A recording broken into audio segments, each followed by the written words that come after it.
ఉన్నారో, పెద్దవాళ్ళుగా ఉన్నారో వాళ్ళకి ఆదుకోండి. ఎదవరాల పక్షాన నిలబడే దేవుడు నాయన. ఎవరైతే ఇల్లు లేని వారు, సొంత గృహాలు లేని వారికి గవర్నమెంట్ ఇల్లు ఇచ్చేటట్లుగా సహాయం చేయండి. కొమ్మరిపుడిని ఆశీర్వదించండి. కొమ్మరిపుడిని లేపండి నాయన. ఈ కొమ్మరిపుడిలో నిన్ను ఎరిగేవారుగా నాయన వీళ్ళని పట్టి, ఈ చిన్న మంద నువ్వు భయపడకడి అన్నావు. ఈ తల్లులను బట్టి, ఈ అమ్మలను బట్టి, అలాగే పెద్దలను బట్టి, ఈ పిల్లలను బట్టి అనేక మందిని మాదిరికరంగా లేపమని మీ చేతులు గొప్ప చెప్తున్నాను తండ్రి. నాయన ఈ సాయంత్రకాలం ఎంతో సంతోషంగా ఉంది నాయన. ఈ సాయంత్రకాలం నాయన ఈ ప్రాంతానికి నన్ను నడిపించినందుకు ఎంతో సంతోషం ఉంది నాయన. ప్రతి ఒక్కరూ నాయన వాళ్ళని ఆశీర్వదించు నాయన.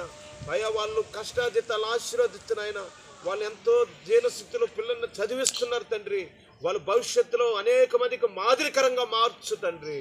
అలాగే నాయన ప్రతి ఇంటి చుట్టూ కూడా నీ కంచె, ప్రతి రాకపోకల్లో ఎవరైతే పోతున్నారో వస్తున్నారో పిల్లలు కానీ పెద్దవారు కానీ వాళ్ళందరికీ నీ కాపుదల భద్రతను ఉంచండి నాయన. ఈ కొమ్మరిపుడి ప్రాంతం అంతా కూడా నీ కంచె, నీ కాపుదల భద్రతను ఉంచండి నాయన. రోగంతో ఉన్నవారిని స్వస్థపరచండి. దెయ్యాల చేత పీడించబడుతున్న వారిని యేసు నామములో విడుదల పొందును కాక. ప్రతి ఒక్క బంధకాలను విడుదల పొందును కాక. ప్రతి ఒక్క వ్యక్తిని మార్చును కాక. ప్రతి ఒక్కరినైనా సాక్షిగా నిలబెట్టును కాక. అయ్యా ఈ మందను బట్టి అనేక మంది ఈ ప్రాంతంలో నాయన వీళ్ళని బట్టి సిగ్గుపడేటట్లుగా మార్చును కాక. వీళ్ళు సాక్షులుగా నిలబెట్టును కాక. అయ్యా వీళ్ళు ప్రత్యేకమైన వ్యక్తులుగా పరిశుద్ధులుగా మార్చును కాక. మా నిరీక్షణ దేవుని రాజ్యమే. ఆ దేవుని రాజ్యంలో చేరాలన్నదే మా నిరీక్షణ. మనిషి పుట్టినవాడు ఎప్పటికైనా మరణిస్తాడు. మేము మరణిస్తే దేవుని ఎయ్యేలు పరిపాలన ఉంటామని సాక్షులుగా నిలబెట్టును కాక. వీళ్ళు మాటలు రుచిగా మార్చును కాక.